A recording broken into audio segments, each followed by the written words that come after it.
इसका नाम होता है योशिनो। उसका फ्रेंड होता है माहिरो, और माहिरो की एक छोटी बहन होती है, उसका नाम होता है आयका। हमें पता चलता है कि आयका योशिनो से ठीक से बात नहीं करती।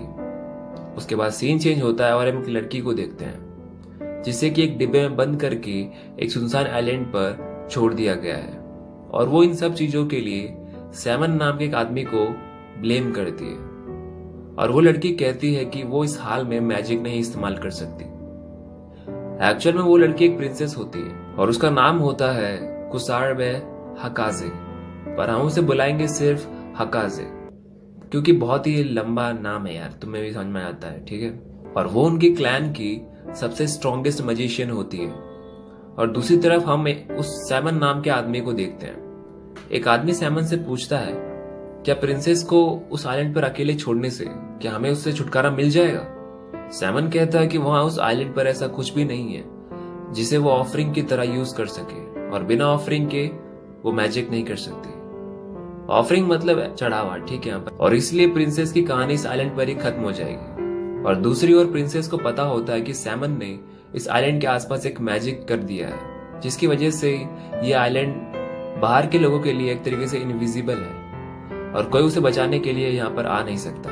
और दूसरी ओर हम देखते हैं कि योशिनो को, जो कि एक स्कूल स्टूडेंट होता है, और हमें पता चलता है कि माहिरो यानी उसका दोस्त करीब 1 महीने से स्कूल नहीं आ रहा है और वो किसी को बिना बताए कहीं चला गया है। और योशिनो स्कूल से आने के बाद एक ग्रेव के पास जाकर प्रे कर रहा होता है कि उसके पीछे से एक लड़की उसे बुलाती है। वो उसे कहती है कि उसका नाम एवेंजेलिना यामामोतो है और वो 28 साल की है और एक अनएम्प्लॉयड है। वैसे इसका नाम मैं एंजेलिना रखूंगा क्योंकि वो ज्यादा इजी होता है। और वो उसे माहिरो के बारे में पूछती है। वो कहता है कि हाँ वो मेरा दोस्त है और मैंने उससे करीब 1 महीने से बात नहीं किया जब से वो यहाँ से चला गया है।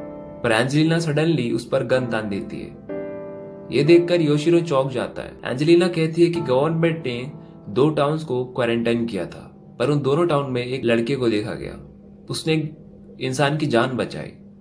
और जब उसका नाम पूछा गया तो उसने अपना नाम माहिरो बताया और वो माहिरो के बारे में और जानना चाहती है। योशिनो उसे बताता है कि माहिरो की एक छोटी बहन है और वो उससे सबसे ज्यादा प्यार करता था और उसका नाम था आयका। एंजेलिना उससे पूछती है कि वो कहाँ है।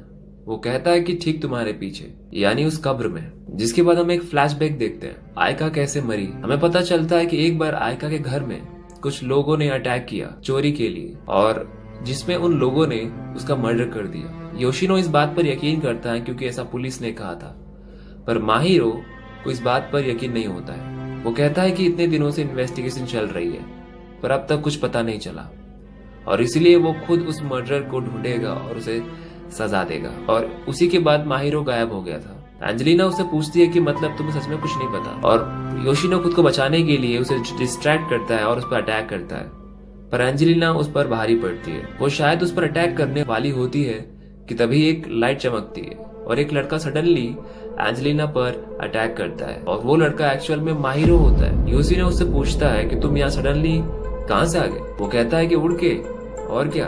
और वो उस लड़की के बारे में पूछता है कि कौन है वो। योशिनो कहता है कि उसका नाम एंजेलिना है और वो एक बेरोजगार है। बस इतना ही बताया उसने मुझे। तभी वो लड़की माहिरो को शूट करती है, पर वो गोली उसे नहीं लगती।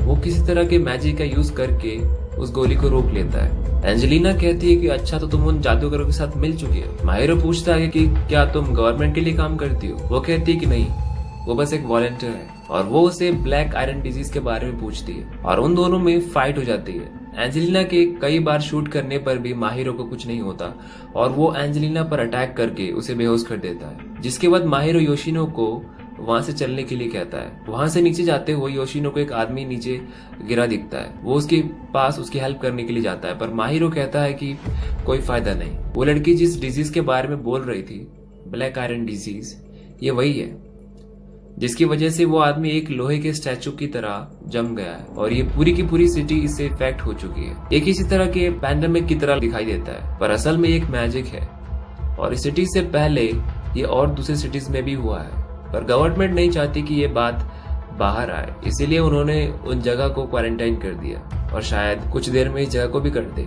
योशिनो उससे पूछता है कि फिर ये डिजीज मुझे क्यों नहीं हुआ। वो कहता है कि इसलिए क्योंकि उस वक्त तुम मेरे साथ थे। योशिनो माहिरो को पूछता है कि आखिरकार ये सब चल क्या रहा है, मुझे बताओ। वो बताता है कि एक मैजिकल फैमिली है और उनके इरादे भयानक हैं। वो ये सब करके उन चीजों को जगाने की कोशिश कर रहे हैं जिसे कभी नहीं जागना चाहिए। और ये डिजीज तो बस उसके आने की एक शुरुआत है और उसे रोक पाना एक ही इंसान के हाथ में, और उसका नाम है हकाजे, जो कि एक सबसे स्ट्रॉन्गेस्ट मैजिशियन है। और वो योशिनो को एक डॉल दिखाता है और वो कहता है कि वो उसकी मदद से उससे बात कर सकता है। तभी सडनली उस डॉल में से हकाजे की आवाज आने लगती है। वो कहती है कि माहिरो, हमारे बीच एक डील हुई थी, तुम्हें याद है ना? तुम मेरी मदद करोगे और उसके बदले में मैं तुम्हारी सिस्टर के मर्डरर को ढूंढने में तुम्हारी हेल्प करूंगी। योशिनो उससे पूछता है कि उससे वो मिला कैसे। वो उसे बताता है कि एक बॉटल में ये डॉल समुद्र के किनारे पर उसको मिला और उस पर एक इंस्ट्रक्शन लिखा था। उसने उसे फॉलो किया, जिसके बाद से वो इससे बात कर सकता है। माहिरो कहता है कि योशिनो, तुम्हारे पेरेंट्स दूसरी सिटी में हैं, इसका मतलब वो सेफ होंगे। और तुम्हारी गर्लफ्रेंड, उसका क्या? योशिनो कहता है कि वो यहाँ पर नहीं है। वो कहता है कि तुम्हें कैसे पता कि मेरी गर्लफ्रेंड है? वो कहता है कि मैंने बस सुना था कहीं से कि तुम्हारी गर्लफ्रेंड है। और तभी समंदर में से एक अजीब सी चीज बाहर आती है। योशिनो कहता है कि ये क्या है? माहिरो कहता है कि वही चीज है जिसे हम लोग होने से रोकना चाहते हैं। और ये एपिसोड यहीं पर खत्म हो जाता है।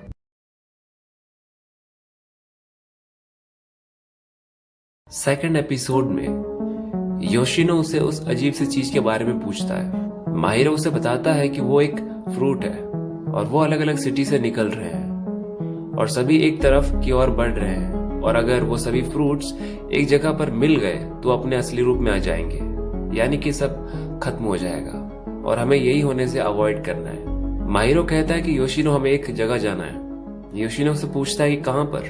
वो कहता है कि वही जहाँ पर से सब कुछ शुरू हुआ था, यानी कि उसका घर, जहाँ पर आइका की डेथ हुई थी।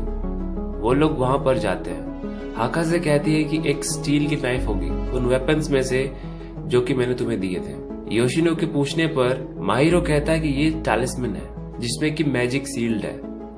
वो उसे बताता है कि वहां उस आइलैंड पर फंसने से पहले हकाजे ने कई सारे टैलिस्मन्स को अलग अलग जगह पर छुपा कर रख दिया था, जिसके बारे में उसके क्लैन में से किसी को भी नहीं पता था। और हकाजे के कहने पर उसने उन सभी टैलिस्मन को इकट्ठा किया है। तुम्हें इन टैलिस्मन को इस तरह से पहनना होता है कि ये तुम्हारे बॉडी को टच करे और उसके बाद तुम सिंपल मैजिक यूज कर सकते हो, पर तुम इन्हें कुछ ही बार इस्तेमाल कर सकते हो क्योंकि इसके बाद ये बेकार हो जाते हैं। योशिनो पूछता है कि इससे हम उन दूसरे जादूगरों से लड़ सकते हैं? हकाजे कहती है कि हाँ, क्योंकि मैजिक से लड़ने के लिए तो मैजिक की जरूरत है। माहिरो उस नाइफ को उस जगह पर गाड़ देता है, जिसके बाद हकाजे स्पेल पड़ती है और वो मैजिक को एक्टिवेट करती है।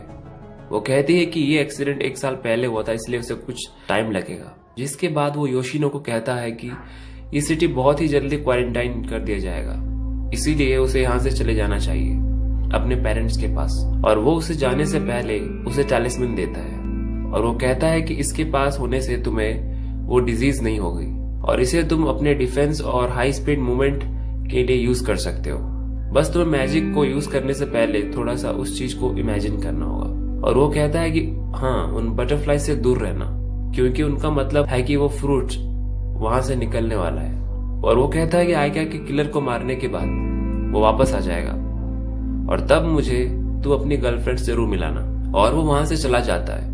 हकाजे माहिरो से पूछती है कि तुमने उसे एक टैलिस्मन दे दिया, क्या तुम उस पर इतना ज्यादा यकीन करते हो? वो कहता है कि हाँ, और वो मैजिक कंप्लीट होने ही वाला होता है। और दूसरी ओर योशिनो अपना बैग पैक करके उस सिटी से जा रहा होता है कि वहां पर एंजेलिना आ जाती है और वो फोर्सफुली हकाजे के बारे में पूछने लगती है, मुझे बताओ कि वो कहाँ है। कि तभी योशिनो को माहिरो के दिए हुए टैलिस्मन्स के बारे में याद आता है और वो उसके हेल्प से खुद को एंजेलिना से बचाता है। और वो एंजेलिना एक गन लेकर उसके स्कूल में छुप जाता है, जो कि पास ही में होता है। पर एंजेलिना उसे ढूंढ लेती है और उसका पीछा करते हुए वो छत पर पहुंच जाती है, पर योशिनो उस पर गन तान देता है। एंजेलिना उस पर अटैक करती है और फिर से उस पर अपना लीड लेने की कोशिश करती है। उससे पहले योशिनो उसे पकड़ लेता है और वो फिर से मैजिक का यूज करता है और वो दोनों छत से गिरने लगते हैं। पर योशिनो मैजिक का यूज करके उन दोनों को बचा लेता है और वो एंजेलिना को कहता है कि एक डील करते हैं। और दूसरी ओर शायद माहिरो को पता चल जाता है कि आइका के मर्डर के पीछे कौन है और वो दोनों इस बात से चौंक जाते हैं, मतलब कि हाकाजे और माहिरो, क्योंकि आयका की डेथ और हाकाजे के इस सिचुएशन के बीच में एक कॉमन कनेक्शन होता है। तभी वहां पर माहिरो के आगे एक और मैजिशियन आ जाता है। हाकाजे कहती है कि वो जरूर सैमन का आदमी होगा। वो आदमी माहिरो से पूछता है कि वो यहाँ पर क्या कर रहा है। माहिरो कहता है कि और तुम कौन हो, सैमन के आदमी? और वो आदमी उस पर अटैक करता है, पर माहिरो उसे डॉज करता है। वो आदमी उससे पूछता है कि उसने मैजिक कहाँ से सीखा। वो कहता है कि उसी से जिससे तुमने डिब्बे में बंद कर दिया था। जिसके बाद वो आदमी उस पर अटैक करने के लिए अपना स्पीयर निकालता है, यानी कि भाला। और हाकाजे माहिरो को केयरफुल रहने के लिए कहती है। वो कहती है कि ये जरूर कुसारिबे नात्सुमारा होगा, और अगेन बहुत डिफिकल्ट नाम है, so let's call him Natsu in short. वो कहती है कि जल्दी वहां से निकल जाओ, क्योंकि वो काफी ज्यादा स्ट्रॉन्ग अपोनेंट है। वो आदमी सैमन को बताता है कि उसे एक लड़का मिला है जो कि उस डिजीज से इन्फेक्ट नहीं हुआ है, और वो शायद हाकाजे का मैजिक यूज कर रहा है। सैमन उसे कहता है कि ठीक है, उसे मारना मत, उसे कैप्चर करके यहाँ पर ले आओ। और दूसरी ओर एंजेलिना और योशिनो के बीच में डील हो जाती है, और वो कहती है कि ठीक है, अभी के लिए मुझे तुम्हारी डील मंजूर है, पर तुम्हें अपने आप को इस केस से दूर रखना चाहिए। तुम्हें उस माहिरो के लिए अपनी जान दांव पर नहीं लगाना चाहिए। योशिनो कहता है कि मेरी गर्लफ्रेंड भी मुझे यही कहा करती थी, मुझे माहिरो के साथ नहीं रहना चाहिए। एंजेलिना पूछती है कि थी मतलब क्या वो अभी इस ट्रेजेडी में? वो कहता है कि नहीं, वो एक्चुअली 1 साल पहले की बात है। और तब हमें क्लियरली पता चलता है कि योशिनो की गर्लफ्रेंड कोई और नहीं बल्कि आयका थी, और उसे उसके जाने का गम तो है, पर वो माहिरो की तरह उस किलर को मारने के पीछे पागल नहीं है, क्योंकि वो सही नहीं है। और आखिरकार उस किलर को मारकर वो अपनी गर्लफ्रेंड को वापस भी तो नहीं ला सकता।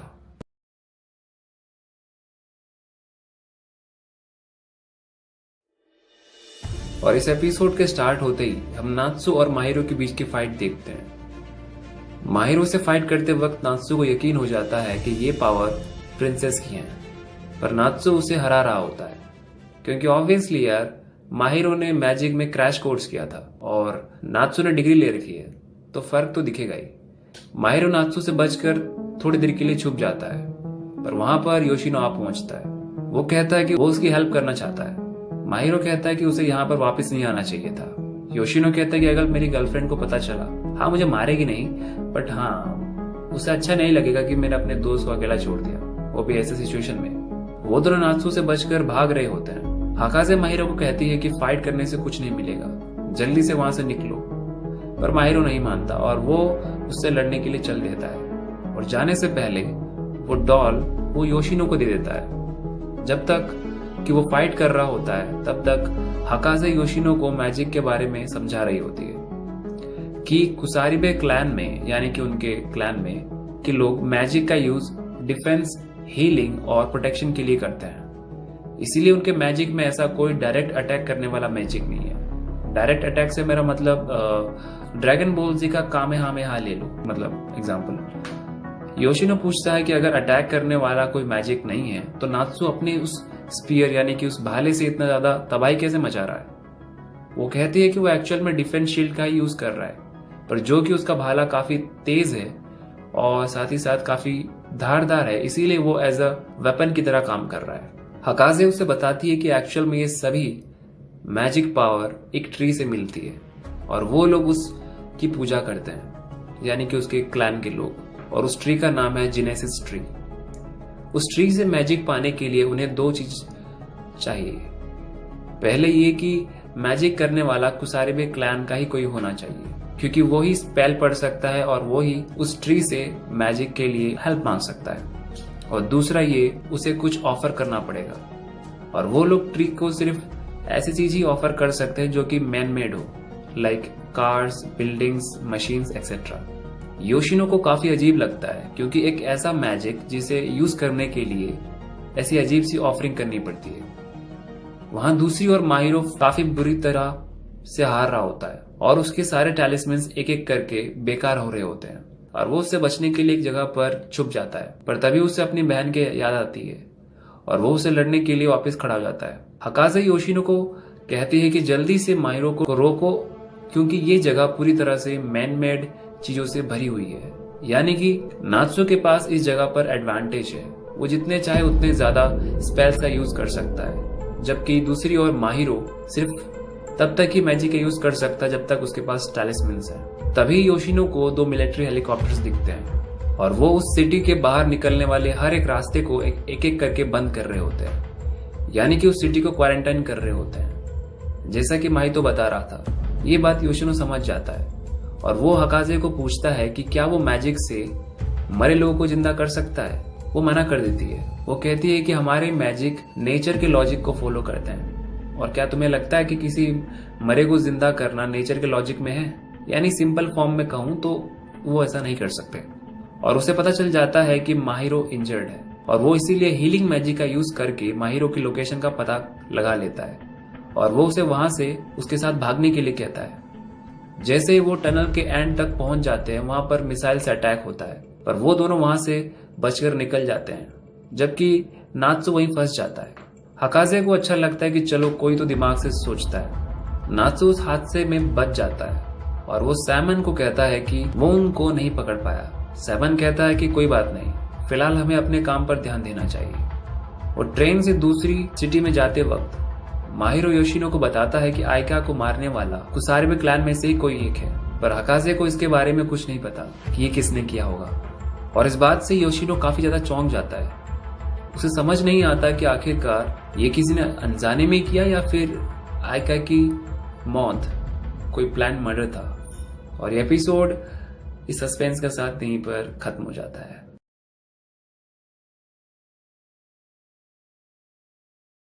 वो दोनों ट्रेवल करते हुए एक जगह पर जा पहुंचते हैं जहां पर हकाजे ने और टैलिस्मन्स छुपा कर रखे होते हैं और वहां पर कुछ बच्चे खेल रहे होते हैं और वो एक कंट्री साइड का इलाका होता है। तभी बारिश भी शुरू हो जाती है और तभी उनके आसपास बटरफ्लाइज दिखने लगते हैं, जिससे कि उन्हें समझ आ जाता है कि उनके आसपास से कहीं पर फ्रूट निकलने वाला है। हकाजे कहती है कि लगता है सैमन को ये फिक्र है कि मैं कहीं वापस ना आ जाऊं, इसलिए वो जल्दबाजी में सारे फ्रूट्स को इकट्ठा कर रहा है।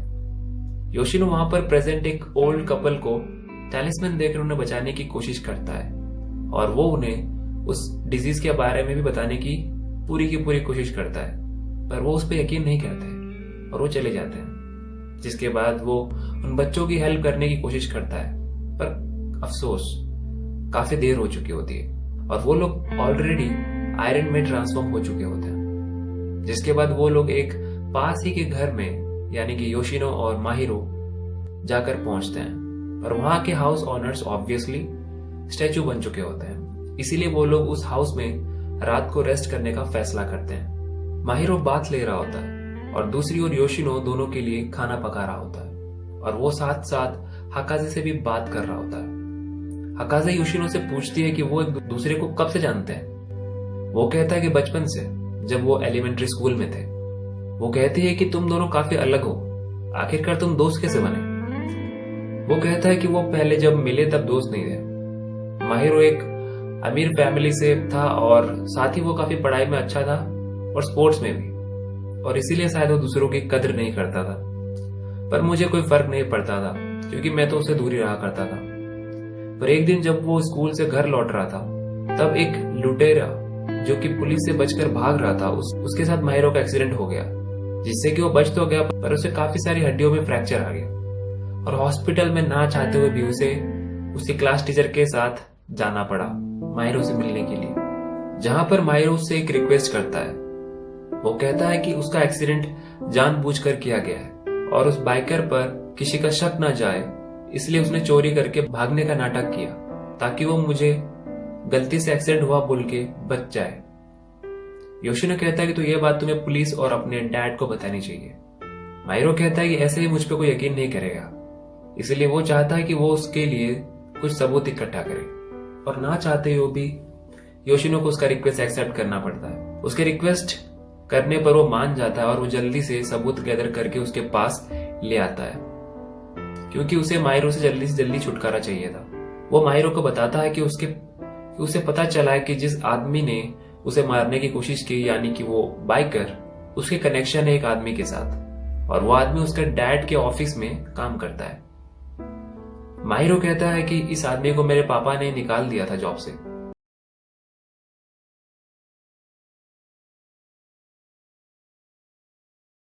कहता है कि उसे इस आदमी पर शक है क्योंकि इस आदमी को अच्छी तरह से पता था कि तुम किस रास्ते से स्कूल जाते हो और कब, और साथ ही साथ उसे यह भी पता था कि तुम हर वक्त अकेले रहते हो। इसलिए उसने तुम्हारे पापा का गुस्सा तुम पर निकालने की सोची होगी। और इस तरह से पुलिस की थोड़ी और इन्वेस्टिगेशन के बाद पता चलता है कि योशिनो का शक सही था, जिसके बाद उसके टीचर ने योशिनो को माहिरो के साथ रहने के लिए कहा ताकि वो थोड़ा कंट्रोल में रहे। तो एक तरह से कह सकते हैं कि हालात ने उन्हें एक दूसरे का दोस्त बनने पर मजबूर कर दिया। जिसके बाद योशिनो और माहिरो दोनों डिनर करते हैं और वो लोग सो जाते हैं। नेक्स्ट दिन जब योशिनो सो रहा होता है और माहिरो वॉक पर निकला होता है, हकाजे उससे वही क्वेश्चन पूछती है कि वो लोग दोस्त कैसे बने।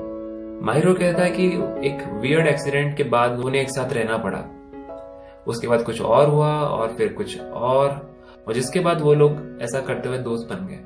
वो कहती है कि उसने मुझे बताया उसके बारे में। माहिरो कहता है कि अच्छा, पर उस एक्सीडेंट के बाद उसने एक झूठी एस्से लिखी मेरे ऊपर, जिसमें कि उसने मुझे बहुत अच्छा लड़का बताया और ये लिख दिया कि मैं दूसरों की बहुत केयर करता हूँ, और जिसके बाद मुझसे हर कोई अच्छी तरीके से बात करने लगा, जो कि मेरे लिए बहुत वियर्ड था। हकाजे कहती है कि तो ये करके उसने तुम पर अपना बदला निकाल लिया। वो कहता है कि हाँ। वो कहती है कि अगर तुम दोनों दोस्त नहीं होते तो तुम्हें क्या लगता है क्या होता। वो कहता है कि शायद आज मैं जहां पर हूं वहां पर नहीं होता। मतलब वो भी अपने लाइफ में योशिनो की इंपॉर्टेंस को समझता है। देखो, वैसे मुझे पता है कि ये एपिसोड इतना इंटरेस्टिंग नहीं था, पर आई थिंक ये दोनों प्रोटैगनिस्ट के कैरेक्टर डेवलपमेंट के लिए जरूरी था। अदरवाइज फिर ये एक शैलो सी मैजिक स्टोरी लगती और फिर मजा नहीं आता।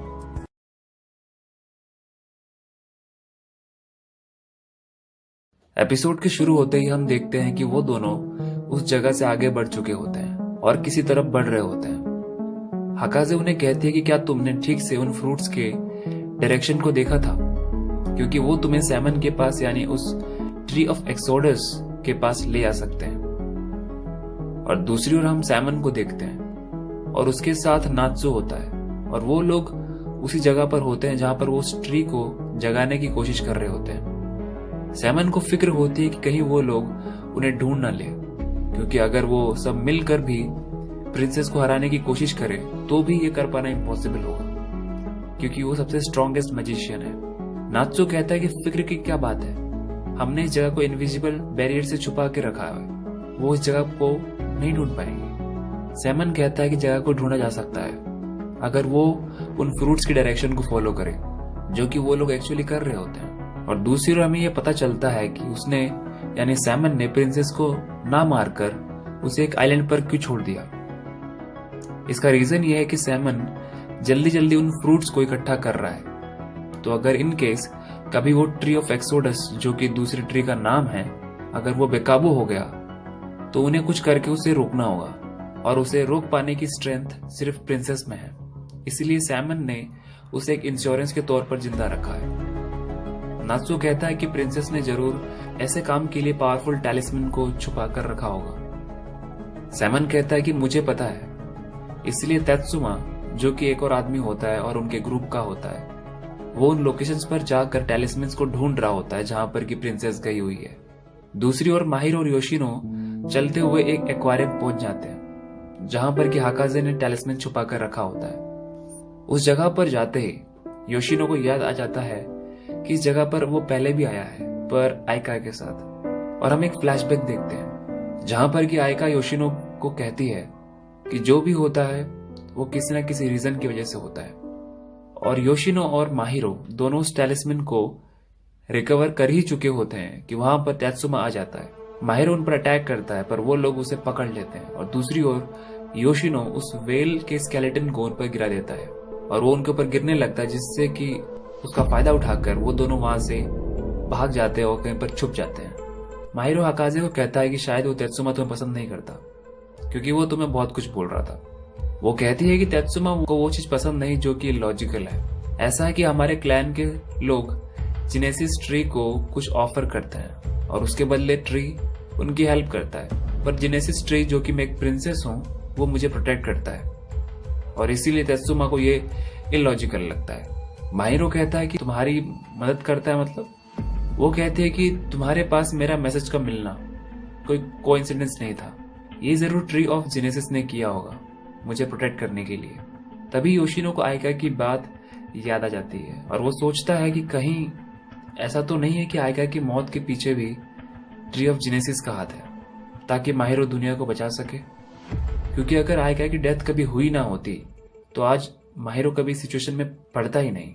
जिसके बाद वो दोनों तेत्सुमा और उसका आदमी के लिए एक ट्रैप बिछाते हैं, तो वो उन्हें बुरी तरह से भिगा देते हैं। जिसके बाद माहिरो कहता है कि अगर तुम यहाँ से नहीं गए तो तुम्हें मिलेगा झटका, वो भी 400 नहीं 800 वोल्ट का। जिसके बाद उन लोगों को वहां से जाना पड़ता है और वो दोनों भी वहां से जाने लगते हैं। और रास्ते में जाते हुए हकाजे उन्हें बताती है कि उस लोकेशन की तरफ बढ़ने से पहले उन्हें एक स्पेशल टैलिस्मैन को लेने जाना होगा। और वो उन्हें उसे लेने के लिए एक लड़के के पास भेजती है और वो कहती है कि वही एक बंदा जिस पर वो ट्रस्ट करती है। उसका नाम होता है जुनचिरो और वो उनके क्लैन का ही होता है, पर उसने कई साल पहले उस क्लैन को छोड़ दिया था और अब वो एक नॉर्मल लाइफ जीता है। और ये दोनों उससे मिलने के लिए जा पहुंचते हैं और उससे वो टैलिस्मैन मांगते हैं। वो कहता है कि उसके लिए पासवर्ड बताओ और उनका पासवर्ड होता है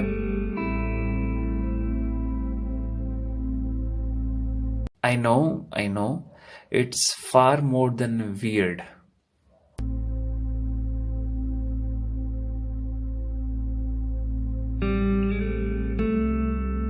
जिसके बाद वो उन्हें वो टैलिस्मैन दे देता है और वो बताता है कि क्या तुम्हें पता है हकाजे मर चुकी है। और ये सुनने के बाद वो सभी यानी कि तीनों के तीनों हकाजे, माहिरो और योशिनो चौंक जाते हैं। माहिरो पूछता है कि क्या तुम इस बात पर यकीन करते हो कि किसने तुम्हें कहा और तुमने मान लिया।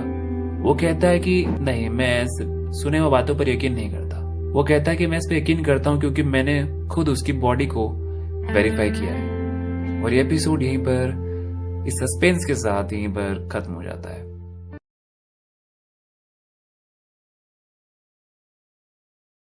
इस एपिसोड में हम देखते हैं कि जुनचिरो ने बता रहा होता है कि जब सैमन के बुलाने पर वो क्लैन वापस गया तो उसे सैमन ने प्रिंस का स्केलेटन दिखाया जो कि उसे बॉक्स के पास मिला था।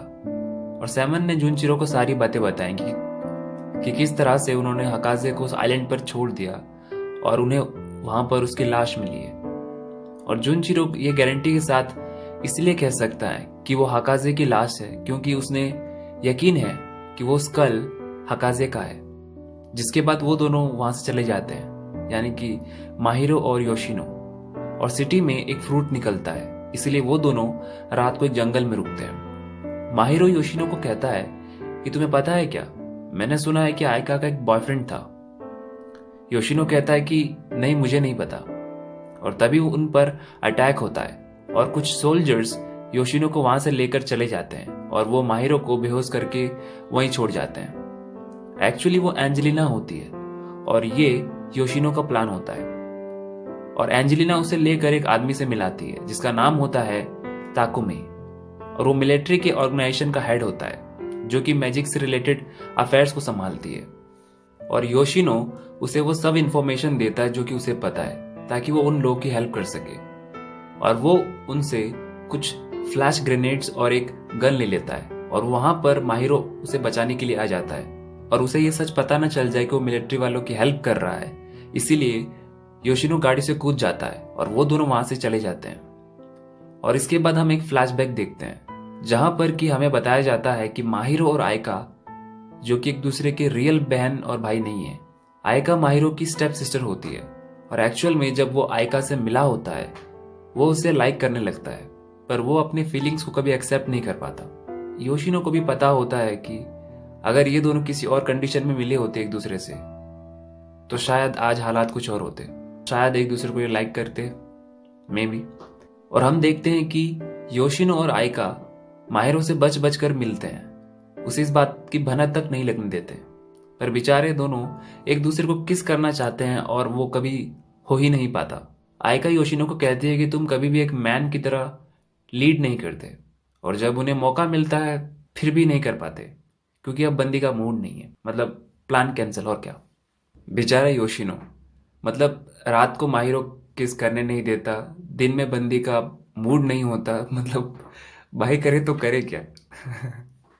जिसके बाद हम करंट सिचुएशन पर वापस आ जाते हैं और हम देखते हैं कि आर्मी अपने साथ पूरी फोर्स के साथ अटैक करने के लिए पहुंच चुकी है और वो लोग वहां पर ट्री ऑफ एक्सोडस को देखते हैं जो कि काफी बड़ा होता है और वो लोग उनके बैरियर पर अटैक करना स्टार्ट कर देते हैं, पर वो उसका कुछ भी बिगाड़ नहीं पाते। और यहाँ दूसरी ओर ये दोनों बैरियर में टैलिस्मैन्स की हेल्प से पहुंच जाते हैं और जिसका पता सैमन को चल जाता है और वो उन दोनों के सामने आकर उन्हें रोकता है और वो उन्हें बताता है कि एक्चुअल में तुम्हें गलत फहमी हुई है। वर्ल्ड को ट्री ऑफ एक्सोडस के जगाने से खतरा नहीं बल्कि ट्री ऑफ जेनेसिस के जागने से है और वो जो कि आयरन डिजीज है वो एक्चुअली जेनेसिस ट्री का ही काम है, हमें इन फ्रूट्स को कलेक्ट करने से रोकने के लिए। वो बताता है कि जेनेसिस ट्री वर्ल्ड के लॉजिक को फॉलो करता है पर इस लॉजिक में बहुत सी गलतियां हैं, इसीलिए अगर ट्री ऑफ जेनेसिस पूरी तरह से जाग गया तो पूरे वर्ल्ड को खत्म कर देगा ताकि वो वापस से इसे स्टार्ट कर सके, यानी कि एक नई दुनिया बनाने के लिए। इसलिए जेनेसिस ट्री का मैजिक यूज करने के लिए उन्हें कुछ देना पड़ता है जो कि मैन मेड हो और आगे चलकर वो पूरे सिविलाइजेशन को ही खत्म कर देगा। ये सुनने के बाद वो दोनों चौंक जाते हैं, पर माहिरो कहता है कि हो सकता है कि तुम ठीक बोल रहे हो पर मुझे उससे कोई मतलब नहीं और वैसे भी हकाजे ने मुझे प्रॉमिस किया है कि वो मुझे उस मर्डरर को ढूंढने में हेल्प करेगी, इसलिए वो सैमन को हकाजे को वापस लाने के लिए कहता है। वो कहता है कि ऐसा नहीं हो सकता क्योंकि प्रिंसेस मर चुकी है सच में। वो सब इस बात से इनकार करते हैं पर एक्चुअल में ऐसा ही होता है और जिस डॉल की हेल्प से वो बात कर रही होती है एक्चुअली वो एक मैजिकल डॉल है, इसीलिए वो पास्ट में मौजूद हकाजे को प्रेजेंट में मौजूद इन दोनों से कनेक्ट कर पाया क्योंकि एक्चुअल में उनके टाइमलाइन में 2 साल का फर्क होता है। मतलब प्रेजेंट के योशिनो और माहिरो 2 साल पास्ट के हकाजे से बात कर रहे होते हैं एक्चुअल में, समझे मतलब पास्ट के हकाजे फ्यूचर के योशिनो और माहिरो से बात कर रही है एक्चुअल में एंड इस प्रेजेंट में वो मर चुकी है। माहिरो कहता है कि ठीक है, अगर ऐसा है तो तुम उस मर्डरर को ढूंढोगे और अगर तुमने ऐसा नहीं किया तो मैं तुम्हारे प्लान को बर्बाद कर दूंगा और हाँ, मुझे कोई फर्क नहीं पड़ता कि वर्ल्ड खत्म होने वाला है या कुछ और इसीलिए सैमन और उसमें एक डील हो जाती है और सैमन तेत्सुमा को इसके बारे में पता लगाने के लिए कहता है, जिसके बाद योशिनो कहता है कि हम ऐसा नहीं कर सकते, हम वहां हकाजे को अकेला ऐसा मरने के लिए नहीं छोड़ सकते। माहिरो कहता है कि हम कर भी क्या सकते हैं, वो मर चुकी है और हमारे पास बस ये हड्डियों का ढेर है, अगर वो यहाँ पर किसी तरह से आ सके इससे पहले कि सैमन मुझे उस मर्डर के बारे में बताए तो शायद मैं उसकी तरफ हो जाऊं। योशिनो कहता है कि क्या उनके क्लैन में ऐसा कोई मैजिक है जिससे कि वो खुद को इस टाइमलाइन में ला सके और हकाजे कहते कि हाँ, ऐसा मैजिक है और वो उस आइलैंड पर किसी तरह के ऑब्जेक्ट को ढूंढने लगती है जिससे कि वो उस स्पेल को यूज करके इस टाइम में वापस आ सके। और उसी दौरान वो सैमन को कहती है कि जब उसने आइका के मर्डर को पता लगाने की कोशिश की तब उसे किसी तरह का भी ट्रेस नहीं मिला और ये तभी हो सकता है जब ट्री ऑफ जेनेसिस ने उसे माफ कर दिया हो। पर तेत्सुमा सैमन को बताता है कि ऐसा कोई भी नहीं है उनके क्लैन में जिसने कि उसे मारा हो या फिर जिसने कि ये काम किया है। फिर ये बात किसी की भी समझ में नहीं आती कि आखिरकार ये कैसे हो सकता है, किसी का मर्डर करना यानी कि नेचर के लॉजिक को अपोज करना, और अगर ऐसा होता है देन ट्री ऑफ जेनेसिस को इसके बारे में पता होना चाहिए। तो फिर ऐसा कैसे हो सकता है कि इसके बारे में उसे नहीं पता। तभी हकाजे एक और कंक्लूजन पर पहुंचती है और वो कहती है कि शायद ये काम उसने किया होगा जिसके लिए ये काम इलॉजिकल नहीं है, यानी ऐसा कोई जो कि ट्री ऑफ एक्सोडस का लॉजिक फॉलो करता है। मतलब एक तरीके से ट्री ऑफ एक्सोडस और ट्री ऑफ जेनेसिस का लॉजिक एक दूसरे को उल्टा है। मतलब अगर तुम किसी को मारते हो then it is illogical for tree of Genesis but it's completely logical for tree of Exodus. Okay, वो कहती है कि जिस तरह से वो ट्री ऑफ जेनेसिस की प्रिंसेस है, हो सकता है कि उसी तरह से ट्री ऑफ एक्सोडस का भी कोई मजिशियन हो जिसने ये काम किया हो, जिसके बाद कि वहां दूसरी ओर वहां हकाजे को एक ऑफरिंग मिल जाती है और वो उसका यूज करके वहां प्रेजेंट में वापस आ जाती है और वो सैमन को कहती है कि मुझे पहले एक्सोडस ट्री को रिवाइवल होने से रोकना होगा और उसके बाद मैं तुम्हारा रीजन सुनूंगी। और दूसरी ओर वो माहिरो को कहती है कि वो उसके सिस्टर के मर्डर को ढूंढने की पूरी कोशिश करेगी और अगर इसके पीछे ट्री ऑफ जेनेसिस का हाथ हुआ तो वो उसे मार सकता है। और माहिरो मान जाता है और सडनली वहां पर tree of genesis exodus tree पर अटैक करने लगता है और वो इसीलिए ट्री ऑफ एक्सोडस भी उनके कंट्रोल से निकल जाता है, यानी कि कुसारीबे क्लैन की कंट्रोल से, और वो ट्री ऑफ जेनेसिस पर अटैक करने लगता है। जिसके बाद हमें पता चलता है कि ट्री ऑफ जेनेसिस पूरे वर्ल्ड में अलग अलग जगह से निकल रहा है। इसका मतलब ट्री ऑफ जेनेसिस पूरी तरह से रिवाइव होने वाला है और वो वहां पर अटैक भी करता है। और उस अटैक में योशिनो और माहिरो दोनों लगभग मर ही जाते हैं, पर वो दोनों यानी कि सैमन और हकाजे उन्हें बचाते हैं। और इसके बाद की हकाजे ट्री ऑफ एक्सोडस को रोकती है और वो ट्री ऑफ जेनेसिस को पूरी तरह से रिवाइव होने से पहले ही रोक देती है, मतलब दोनों ट्री को रोक देती है, सीधी सी बात। और जिसके बाद हम देखते हैं कि माहिरो की नींद खुलती है और वहां पर सैमन आ जाता है और वो माहिरो को कहता है कि तुम उस हादसे के बाद करीब 1 महीने तक बेहोश रहे और उस दौरान ट्री ऑफ जेनेसिस ने पूरे वर्ल्ड में अपने रूट्स बिछाने लगा। माहिरो पूछता है कि योशिनो कैसा है। वो कहता है कि वो ठीक है और वो दूसरे कामों में लगा हुआ है। सैमन उससे एक बात कहता है कि माहिरो, हम चाहते हैं कि तुम योशिनो को मार दो, पर क्यों इसका रीजन हमें अभी नहीं बताया गया। और सस्पेंस के साथ ये एपिसोड यहीं पर खत्म हो जाता है।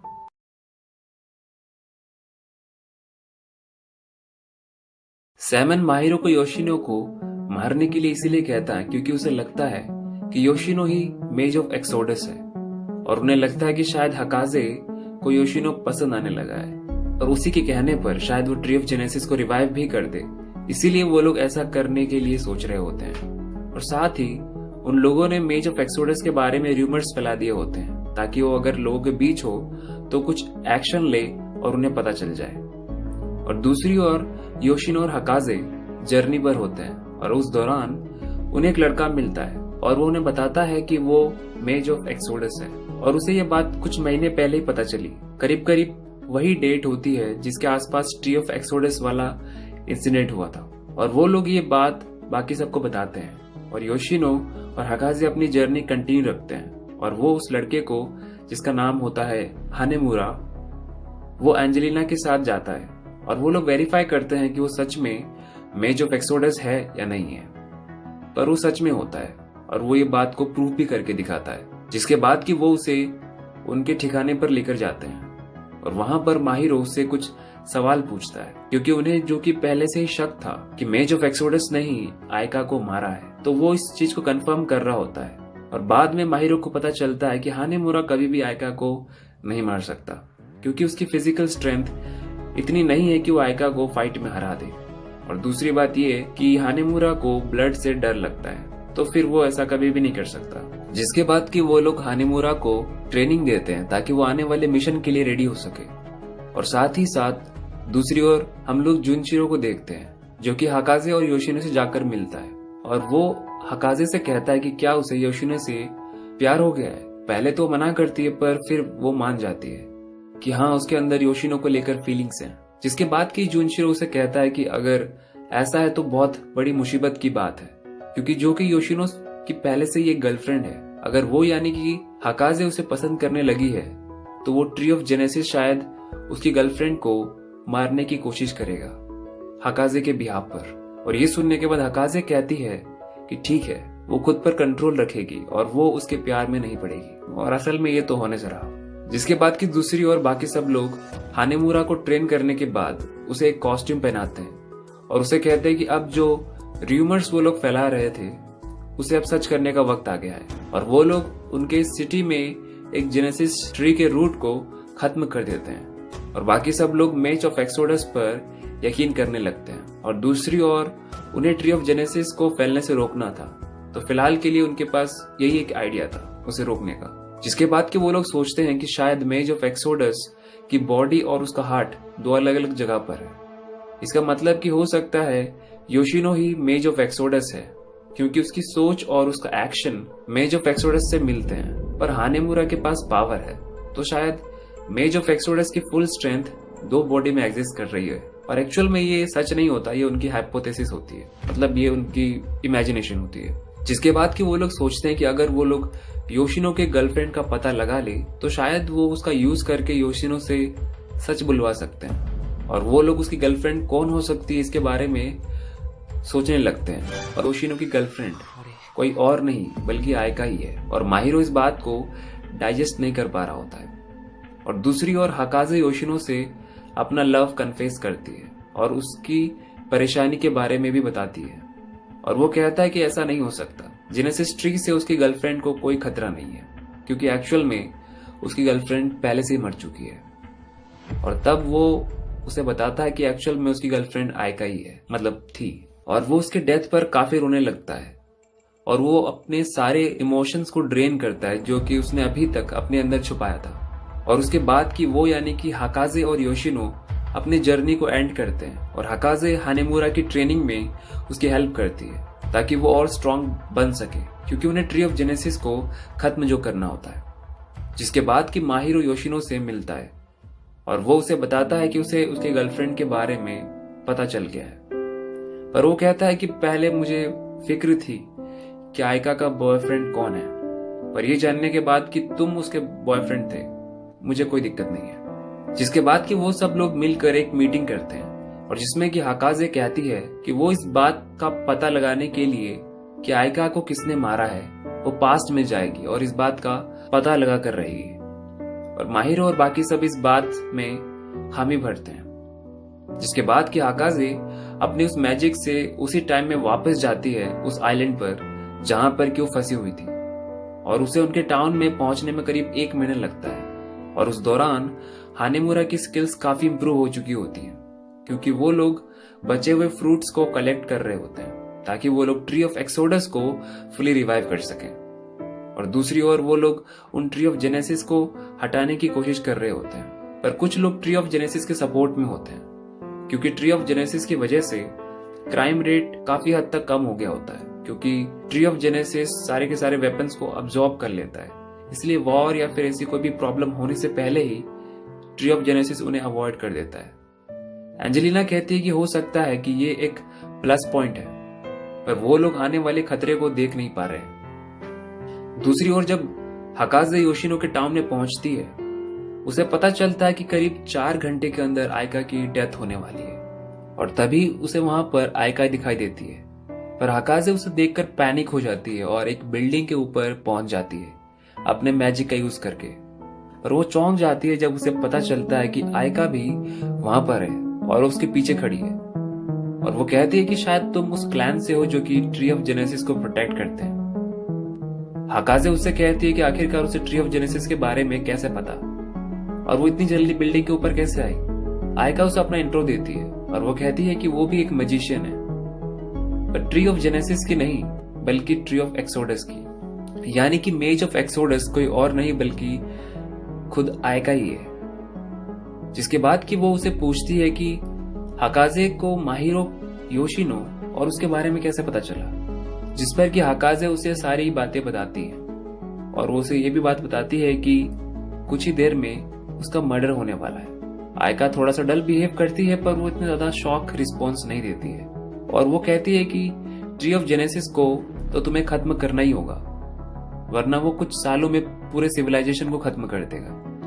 और कुछ देर और सोचने पर वो लोग इस कंक्लूजन पर पहुंचते हैं कि आयका को मारने वाला कोई और नहीं बल्कि खुद आयका ही है, क्योंकि उसके पास ट्री ऑफ एक्सोडस की पावर है और उसके होते हुए उसे कोई भी मार नहीं सकता, और सारे के सारे क्लूज इसी तरफ इशारे कर रहे होते हैं। आयका कहती है कि ठीक है, और वो खुद को मारने के लिए मान जाती है, पर हाकाजे उसे ऐसा करने के लिए नहीं देती है, और तभी हाकाजे और आयका के बीच में फाइट हो जाती है, और आयका हाकाजे को फाइट में बेहोश कर देती है और वो वहां से चली जाती है। और जब तक हाकाजे को होश आता है और वो उस मैंशन तक पहुंचती है, उसे पता चलता है कि आयका तब तक मर चुकी है, और वो योशिनो और माहिरो के लिए एक मैसेज छोड़कर जाती है, और वो कहती है कि उन्हें तब दिखाना जब सब कुछ खत्म हो जाए।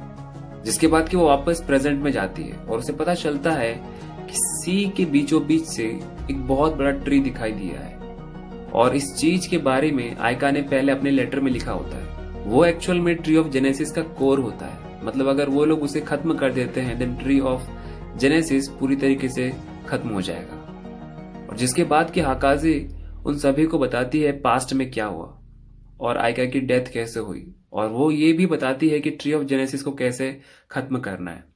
जिसके बाद कि वो लोग प्लान बनाते हैं कि वो लोग आखिरकार उस ट्री तक कैसे पहुंचे और उसे कैसे डिस्ट्रॉय करे, क्योंकि गवर्नमेंट ने उसे बचाने का फैसला लिया है, क्योंकि लोगों की यही डिमांड है। और माहिरो उन्हें अपने प्लान बताता है और वो कहता है कि इस प्लान के लिए वो और योशिनो दोनों उनके साथ वहां पर आएंगे। हकाजे इस बात से नाराज होती है कि योशिनो वहां पर जा रहा है उनके मिशन में, क्योंकि वो नहीं चाहती कि उसे कुछ हो जाए, क्योंकि वहां पर बहुत सी मिलिट्री फोर्स होगी। पर योशिनो उसे कहता है कि मुझे पता है कि मैं और माहिरो दोनों मैजिक नहीं जानते और हम लोग मामूली इंसान हैं।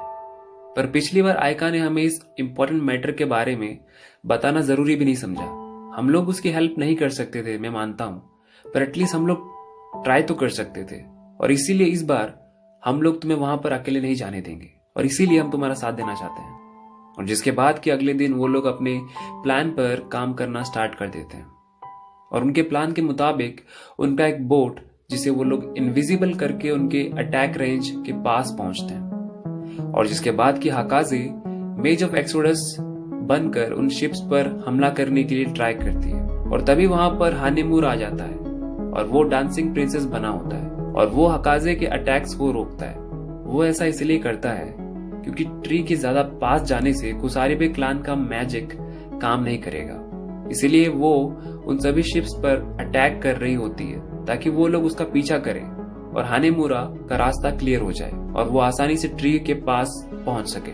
और वैसा ही होता है। और दूसरी ओर माहितो और योशिनो और बाकी सब दूसरे बोट्स पर प्रेजेंट लोगों को उस एरिया से निकालने की कोशिश करते हैं, जिसके बाद कि हानेमुरा अपनी पूरी स्ट्रेंथ से ट्री ऑफ जेनेसिस को खत्म करने की कोशिश करता है। पर ट्री ऑफ जेनेसिस उस पर अटैक करने लगता है और दूसरे बोट्स पर भी, और वो लोग कुसारी मैजिक से उन्हें प्रोटेक्ट कर लेते हैं। हानेमुरा ज्यादा देर तक ट्री ऑफ जेनेसिस के आगे टिक नहीं पाता।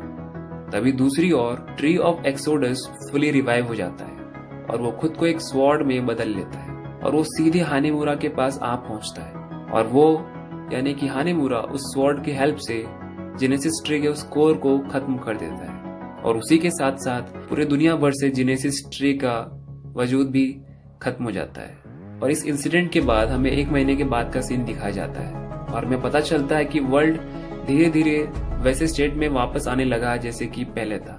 दूसरी ओर कुसारिबे क्लान के लोग ताकुमे के लिए काम करने लगते हैं क्योंकि अब वो लोग मैजिक यूज नहीं कर सकते, क्योंकि दोनों ही ट्रीज यानी कि ट्री ऑफ एक्सोडस और ट्री ऑफ जेनेसिस अब गायब हो चुके हैं। और खास इसीलिए हकाजे भी कुसारिबे क्लान को छोड़कर सिटी में जाने लगती है, क्योंकि वहां पर अब उसकी जरूरत नहीं है और वो सिटी में योशिनो के साथ रहने चली जाती है। और दूसरी ओर माहिरो भी अब सब चीजों से मूव ऑन करके आगे बढ़ने की कोशिश करने लगता है। So this is a happy ending और इसी के साथ ये एनीमे यहीं पर खत्म होता है। So thanks for watching. हाँ, इस वीडियो को बनाने में बहुत मेहनत लगी है, मतलब अभी रात के 2 बजे रिकॉर्ड कर रहा हूँ, सो प्रोबेबली मेहनत लगी है मेरी। सो थोड़ा सपोर्ट दिखाओ और चैनल को सब्सक्राइब करो, क्योंकि अभी बहुत सारे ऐसे एनीमेस हैं जो कि आने वाले चैनल पर, so stay tuned for that. And again